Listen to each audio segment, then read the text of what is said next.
Bismillahirrahmanirrahim. Alhamdulillahi rabbil alamin. Allahumma salli wa sallim wa barik ala sayyidina Muhammadinil amin wa ala alihi wa sahbihi ila yaumiddin. Rabbi shrah li sadri wa yassir li amri wahlul 'uqdatam min lisani yafqahu qawli. Shadaqallahul azim. Bab yang ketiga, peristiwa-peristiwa yang akan terjadi setelah pembunuhan Dajjal sehingga atau sampai terjadinya hari kiamat. Yang pertama, keluarnya bangsa Ya'juj dan Ma'juj. Yang kedua, matahari akan terbit dari tempat tenggelamnya. Tiga, binatang ganjil akan muncul di Makkah. Empat, Al-Quran akan diangkat. Lima, Ka'bah akan diruntuhkan. Yang keenam, asap tebal memenuhi keseluruhan permukaan bumi. Yang ketujuh, gempa bumi di timur, di barat, dan di semenanjung Arab. Delapan, api besar yang akan menghalau manusia menuju tempat kebinasaan mereka. Dan yang kesembilan, peristiwa kiamat yang dahsyat itu. Adapun tajuk yang pertama, keluarnya bangsa Ya'juj dan Ma'juj. Baru saja Nabi Isa alaihi salam selesai dari membunuh Dajjal, menghapuskan orang-orang Yahudi, mematahkan salib, membunuh khinzir atau babi dan sebagainya. Dan baru saja beliau mulai beramah tamah dengan tentara-tentaranya yang berasal dari tentara Imam Al-Mahdi yang telah lama berjuang dan menderita dalam kepungan Dajjal. Dan ketika itu beliau sedang bercerita tentang besarnya ganjaran yang akan diberikan Allah kepada orang-orang yang sabar dan berjihad di jalannya. Di saat Zidin beramah tamah dengan tentara-tentara Zidin yang sudah lama menempuh masa-masa ujian berat berupa penderitaan, kesusahan, dan segala macam kepahitan yang dialami, ternyata datanglah wahyu dari Allah Subhanahu wa taala. Idz auhallahu ila Isa alaihi salamu qad akhrajtu ibadan li la yadani li ahadin biqitalihim faharriz ibadi ila tur. Artinya, Allah Subhanahu wa taala berfirman, wahai Isa, sesungguhnya aku telah melepaskan hamba-hambaku yang sangat ganas, yang tidak ada siapapun yang dapat melawan mereka. Oleh itu cepat-cepatlah hai Isa, engkau selamatkan hamba-hambaku yang ada bersamamu ke arah bukit Tur. Atas perintah Allah Subhanahu wa taala ini, Nabi Isa alaihi salam dengan segera mengumpulkan kaum muslimin di belakang bukit Tur Sina seperti yang diperintahkan oleh Allah Subhanahu wa taala. Mereka menjadikan bukit Tur sebagai pelindung atau perisai dari kejahatan bangsa Ya'juj dan Ma'juj ini. Ya'juj dan Ma'juj adalah nama bagi suatu bangsa manusia.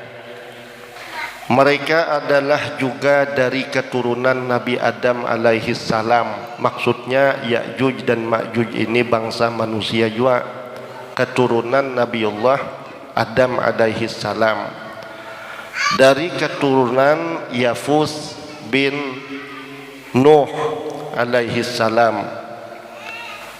Dan apa yang disebutkan tentang sifat dan perwatakan mereka yang menggambarkan mereka ini seakan-akan bukan manusia hanyalah dari berita Israiliyat saja.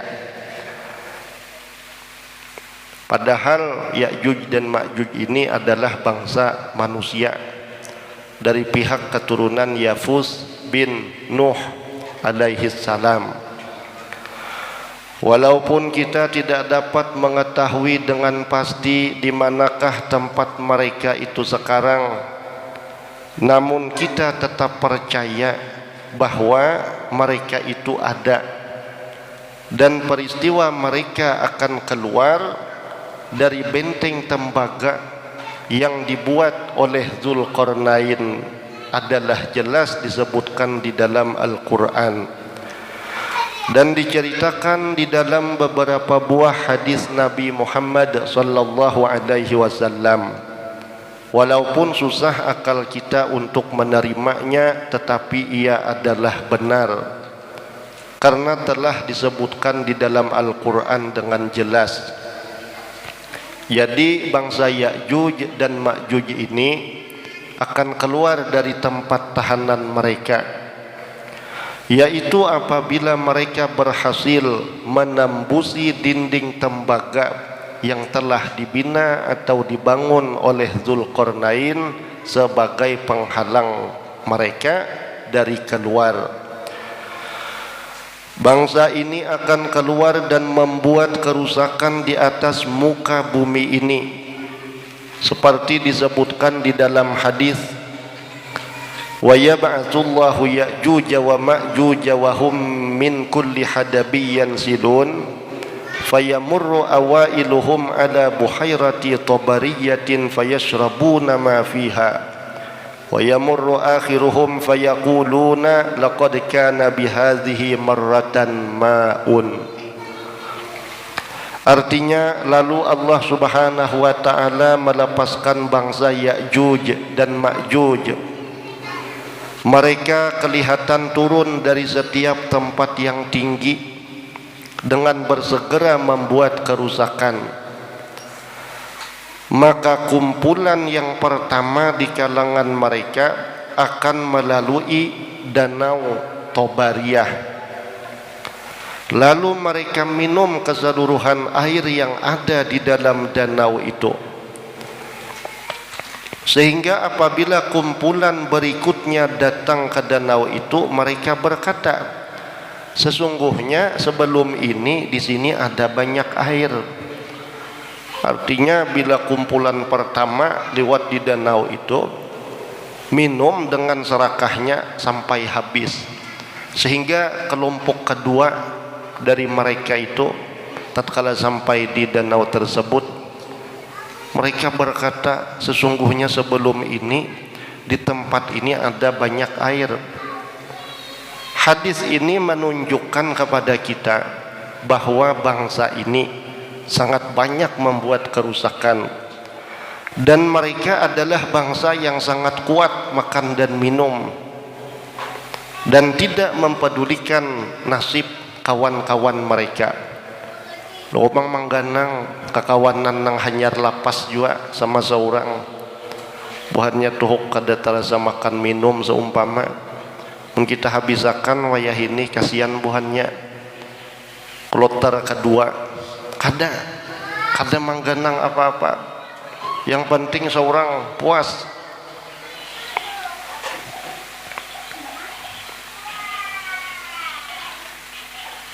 Sesama bangsa mereka pun mereka tidak mempedulikan, apalagi dengan bangsa yang lain.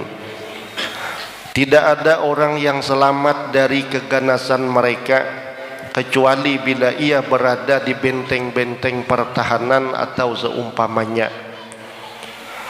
Mereka berjalan dengan rasa angkuh dan kejam sehingga telah banyak negeri-negeri yang telah mereka rusakkan. Tidak ada satu negeri yang mereka lewati melainkan negeri itu mereka rusak. Lalu mereka berkata, Papadaan buhannya bepander, kita telah selesai membunuh penghuni bumi ini. Kita telah selesai membunuh penghuni bumi ini.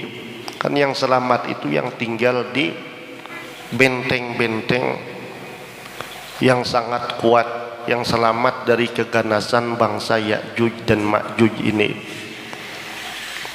Lain pada itu, negeri-negeri mereka rusak, manusia-manusia mereka bereskan, sehingga mereka berkata kepada sesamanya, kita sudah selesai membunuh penghuni bumi ini, mari kita bunuh pula penghuni langit. Ini menggambarkan ketomakan yang sangat luar biasa. Luar biasa tomaknya, luar biasa jahatnya, sampai-sampai imbah penghuni bumi matian kena bunuh, ayo kita bunuh penghuni langit. Kayak Pak naik ke atas langit. Lalu salah seorang di antara mereka mengarahkan lembingnya ke atas langit. Di antara mereka ada yang mengarahkan lembing ke arah langit dan melemparkannya ke atas langit dengan sekuat-kuatnya. Apabila lembing itu jatuh kembali ke bumi, ditawak ke arah atas, lalu inya bebulik, gugur, maka kelihatanlah mata lembing itu berlumuran darah, seakan-akan ada orang mati di atas sana imbah karena lempar dengan lembing. Mereka menyangka mereka benar-benar telah membunuh penghuni langit. Nah, ya kalau jarang lain sarbanaran mati penghuni langit, buktinya apa? Tuh di ujung lembing ada darah. Dikira tadi dasar ada nang mati dari pihak langit, tetapi apa yang berlaku itu hanyalah satu ujian dari Allah Subhanahu wa Ta'ala terhadap mereka. Seperti apa yang telah kita sebutkan sebelum ini, bahwa ketika bangsa Ya'juj dan Ma'juj membuat kerusakan ini, Nabi Isa alaihi salam bersama dengan tentaranya sedang berada di belakang Bukit Tur. Mereka menjadikan Bukit Tur ini sebagai pelindung atau benteng mereka dari bahaya bangsa Ya'juj dan Ma'juj. Mereka terkepung dalam kawasan yang agak sempit sehingga hampir kehabisan bekal makanan. Disebutkan dalam hadis, hatta yakuna ra'su sawri di ahadihim khairan min mi'ati dinarin di ahadikumul yaum.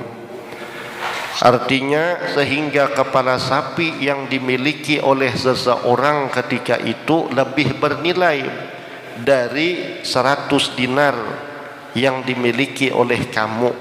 Maksudnya para sahabat Nabi pada hari ini, pada hari di mana Nabi Muhammad berkata demikian. Ini menunjukkan kepada kita bahwa tentara Nabi Isa alaihi salam berada dalam kekurangan bekalan makanan, sehingga tulang sapi, apalagi daging sapi yang biasanya murah saja di tempat ini, jadi melambung harganya. Ujian Allah Subhanahu wa Ta'ala kepada kaum muslimin rupanya masih belum habis lagi. Selesai satu, datang pula yang lainnya. Ini adalah kali kedua mereka terkepung di kawasan Baitul Maqdis. Dalam keadaan terdesak ini, maka Nabi Isa alaihi salam bersama dengan tentaranya dengan penuh rendah hati berdoa, mengharapkan bantuan Allah Subhanahu wa Ta'ala. Lalu Allah memperkenankan doa mereka. Kalau bukan Allah yang menolong mereka, maka siapa lagi yang diharapkan dapat memberi pertolongan? Pertolongan Allah turun dalam bentuk binatang kecil yang seperti ulat yang sering ada di dalam hidung unta. Jadi bebuhan Sidin ini, terutama tentara-tentara Nabiullah Isa, hanya berada pada belakang Bukit Tur, artinya kada berperang sebagaimana ketika memerangi Dajjal dan pengikut-pengikut Dajjal seperti yang telah kita bicarakan pada pengajian sebelumnya. Jadi di situ Nabiullah Isa dan para sahabat beliau berdoa memohon bantuan Allah, maka Allah mendatangkan binatang kecil seperti ulat yang ada di dalam hidung unta. Jadi binatang kecil ini memasuki lubang hidung bangsa Ya'juj dan Ma'juj tersebut dan menyengat mereka. Maka dengan kehendak Allah mereka akan mati disengat oleh binatang kecil ini. Mereka mati serentak. Kada denang tasisa lekupang burincitan sapa parapat dulu mati, sisanya lawas lagi hidup. Karena pulang saparapat pulang nang mati. Kada bangsa Ya'juj dan Ma'juj ini matinya serentak. Tidak ada seorang jua pun yang tinggal hidup dari mereka. Bangkai mereka bergelimpangan memenuhi jalan dan jurang dan semua tempat kediaman mereka. Mereka mati di mana mereka berada. Setelah kematian bangsa Ya'juj dan Ma'juj ini, barulah Nabi Isa alaihi salam bersama dengan sahabat beliau keluar dari belakang Bukit Tursina. Mereka menjumpai bangkai yang sangat banyak lagi berbau busuk di segala tempat, sehingga bebuhan Nabiullah Isa dan tentara-tentara Sidin ini kada bisa berjalan kemana-mana, karena di setiap tempat terdapat bangkai yang sangat busuk baunya. Kada usah jumlah bangkai nang kada kehitungan banyaknya, ayam aja mati bariannya, bau buruknya bisa 2 hari, bisa 3 hari, ya kah? Apalagi satu orang manusia sawat buruk, apalagi sawat 10, apalagi 100, makinnya 1000. Nah, sehingga Nabiullah Isa dan tentara-tentara beliau sulit untuk berjalan. Melihat kejadian ini, Nabi Isa alaihi salam bersama dengan sahabat-sahabat beliau berdoa kepada Allah supaya dihilangkan bau busuk ini. Kemudian Allah kabulkan doa bebuhan Sidin. Lalu Allah mengirim sejenis burung yang besar, besarnya itu seakan-akan leher unta. Maka burung-burung inilah yang menyambar bangkai itu, dan masing-masing burung membawa bangkai-bangkai tadi ke tempat yang dikehendaki oleh Allah Subhanahu wa taala. Karena jika diangkat, dikapinggirakan, itu sudah kada kehitungan lagi jumlah bangkai-bangkai ini. Jadi kada memungkinkan tentara-tentara Nabiullah Isa untuk mengangkat satu persatu akan bangkai tersebut. Setelah itu turunlah hujan yang sangat lebat sekali, seakan-akan mencuci permukaan bumi ini, sehingga hilang segala sisa-sisa kotoran yang ada di atas tanah. Bah kadadaan lagi simpun sudah bangkai-bangkai bebuhan Ya'juj dan Ma'juj nang bau busuk benar itu. Lalu turun hujan, jadi segala kotoran-kotoran yang tersisa di atas tanah menjadi bersih. Setelah hujan itu bumi kelihatan berkilat bersih dan tidak ada sedikit pun lagi keciuman bau busuk. Lalu Allah berfirman kepada bumi, wahai bumi, keluarkan segala buah-buahmu dan kembalikan segala keberkatanmu. Wahai bumi, keluarkan segala buah-buahmu dan kembalikan segala keberkatan-keberkatanmu. Maka tumbuhlah segala tanaman dengan suburnya setelah itu. Sehingga dikatakan pada masa itu, saking berkatnya buah-buahan, sebiji buah delima sudah cukup untuk dimakan berpuluh-puluh orang banyaknya. Dan orang dapat menjadikan kulit delima itu sebagai alat untuk berteduh dari panasnya matahari. Dan seekor sapi sudah cukup untuk dimakan oleh satu kabilah atau satu suku manusia. Begitu pula halnya susu seekor unta sudah cukup untuk minuman sekumpulan besar dari manusia. Di antara keistimewaan zaman ini, nah ini zaman yang sangat istimewa. Allah maaflah ulun bahunjur wa turfa'u syahna wa tabaghud wa tunza'u humatu kulli zati humatin hatta yudkhilal walidu ay tiflus saghir yadahu fil hayyati ay fi famiha fala tadurruhu wa tafirrul walidatul asadi fala yadurruha wa yakunu dhi'bu fil ghanami ka'annahu kalbuha wa tamla'ul ardu minas jilmi kama yumla'ul ina'u minal ma'i wa takunul kalimatu wahidatan fala yu'badu illallah wa tada'ul harbu awzaraha wa taslubu quraisyun mulkaha.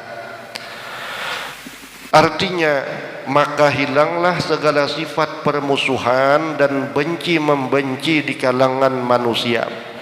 Di zaman itu kan ada lagi orang yang saling membenci, saling tersinggung, apalagi bermusuhan, besasahutan kan ada lagi, maksud besasahutan rubat tiwasan kan ada lagi, apalagi saling pukul memukul, tidak ada lagi di zaman itu.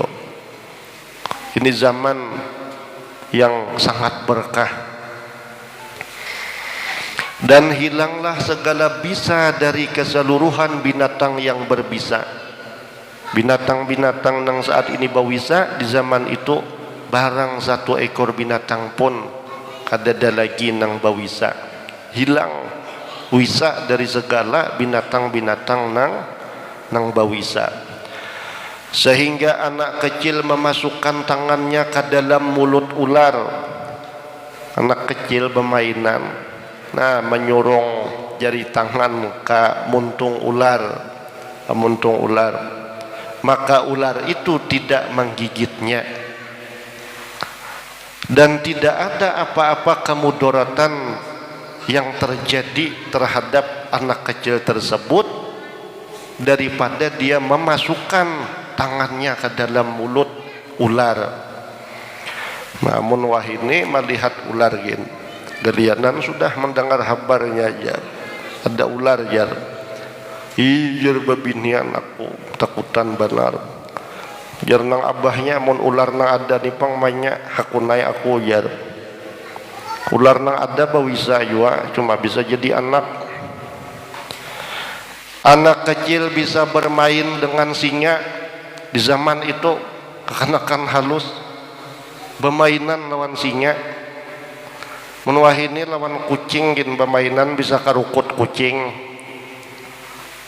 apalagi bermainan lawan singa. Di zaman itu jangankan kucing, bermainan lawan singa aja kekanakan bermainan lawan singa. Bahkan serigala yang biasanya menerkam kambing akan terbalik seakan-akan menjadi anjing peliharaannya. Harimau, singa kada memangsa lagi lawan manusia. Harimau, singa ataupun serigala biasanya menerkam kambing, tabalik seperti serigala itu jadi papainan kambing, kadang apa-apai lagi lawan kambing. Bumi ini dipenuhi dengan keamanan dan keselamatan seperti mana dipenuhkan sesuatu bejana atau wadah dengan air. Pendapat akan menjadi satu, maksudnya tidak ada perselisihan lagi di antara umat.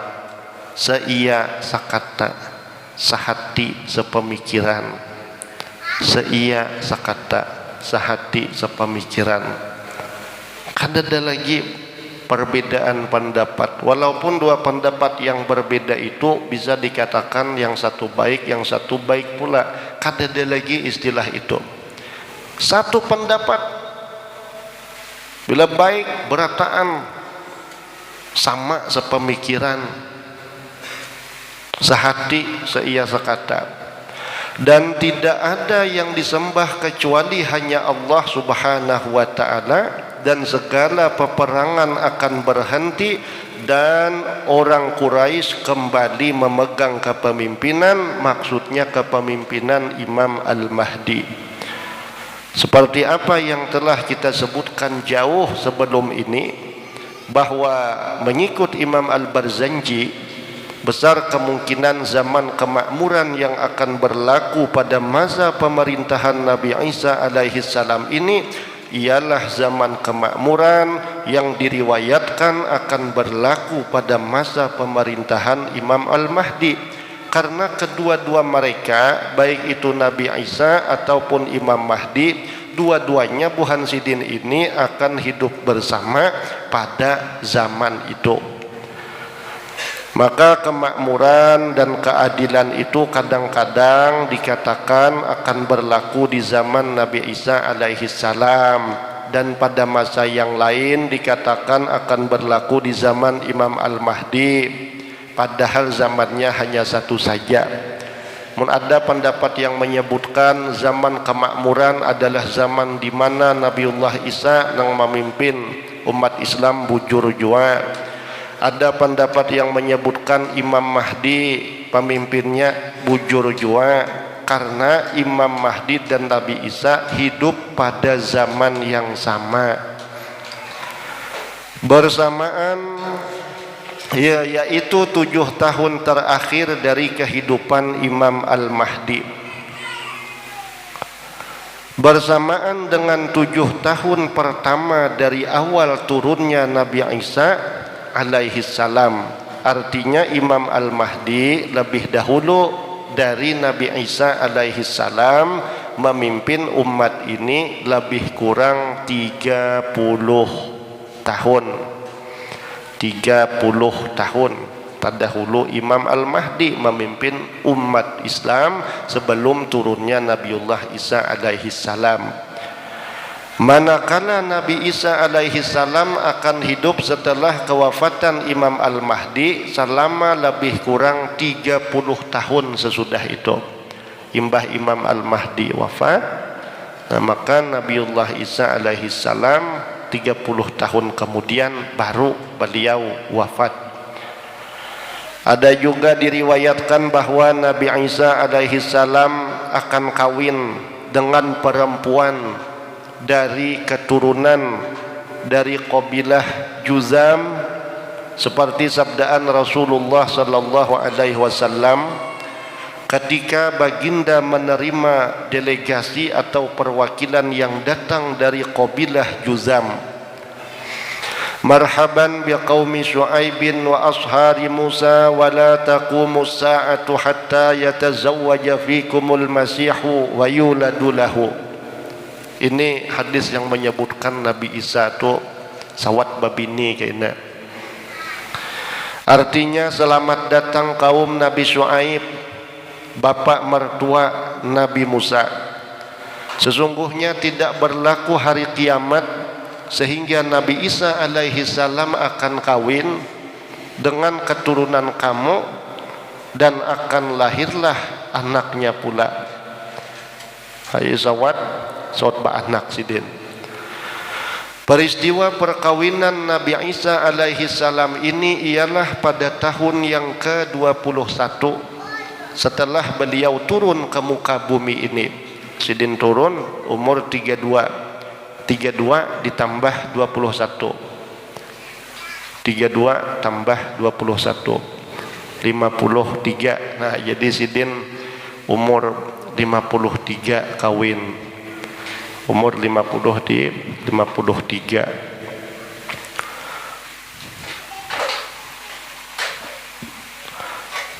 Jadi umur beliau setelah kawin ini masih tinggal lagi 19 tahun. Mbah kawin, Sidin masih hidup selama 19 tahun. Karena keseluruhan masa hidup Nabi Isa alaihi salam setelah beliau turun nanti ialah 40 tahun. Seperti apa yang disebutkan di dalam beberapa buah hadis yang sahih. Berarti umur Sidin wafat sekitar 72 tahun. Nah, 72 tahun.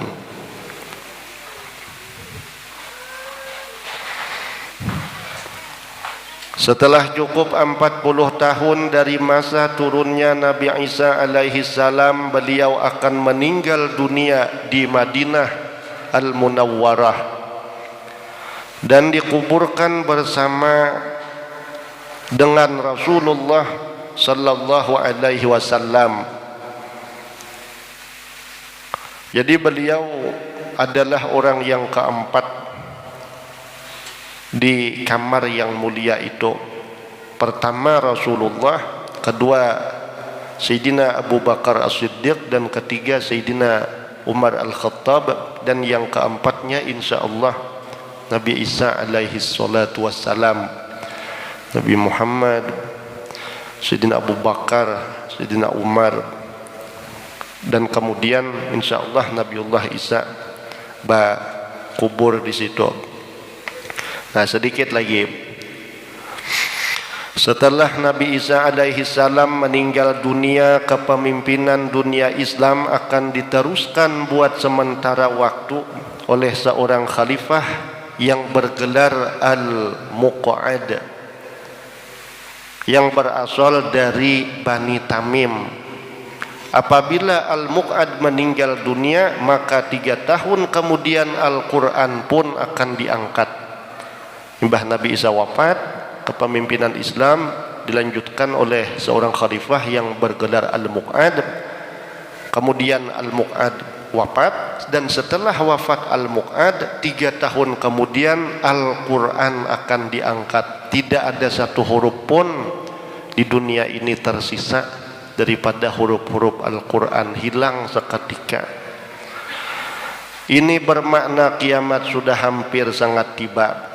Ada suatu perkara yang baik kita sebutkan di sini, yaitu kalau kita merujuk kepada keseluruhan hadis-hadis yang disebutkan berkenaan dengan turunnya Nabi Isa alaihi salam sehingga beliau wafat,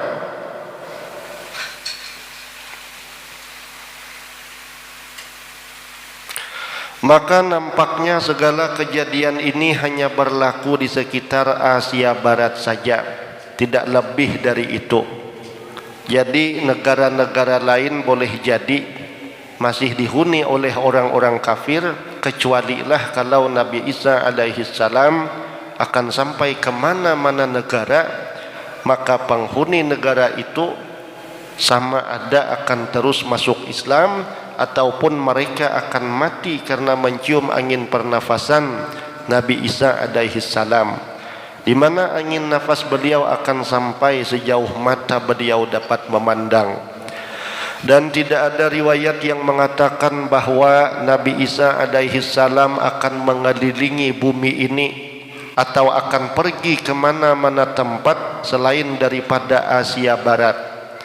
Lain halnya dengan Dajjal yang telah disebutkan dalam banyak riwayat bahwa ia akan pergi ke seluruh pelosok dunia kecuali negeri Mekah dan Madinah yang tidak dapat dimasukinya.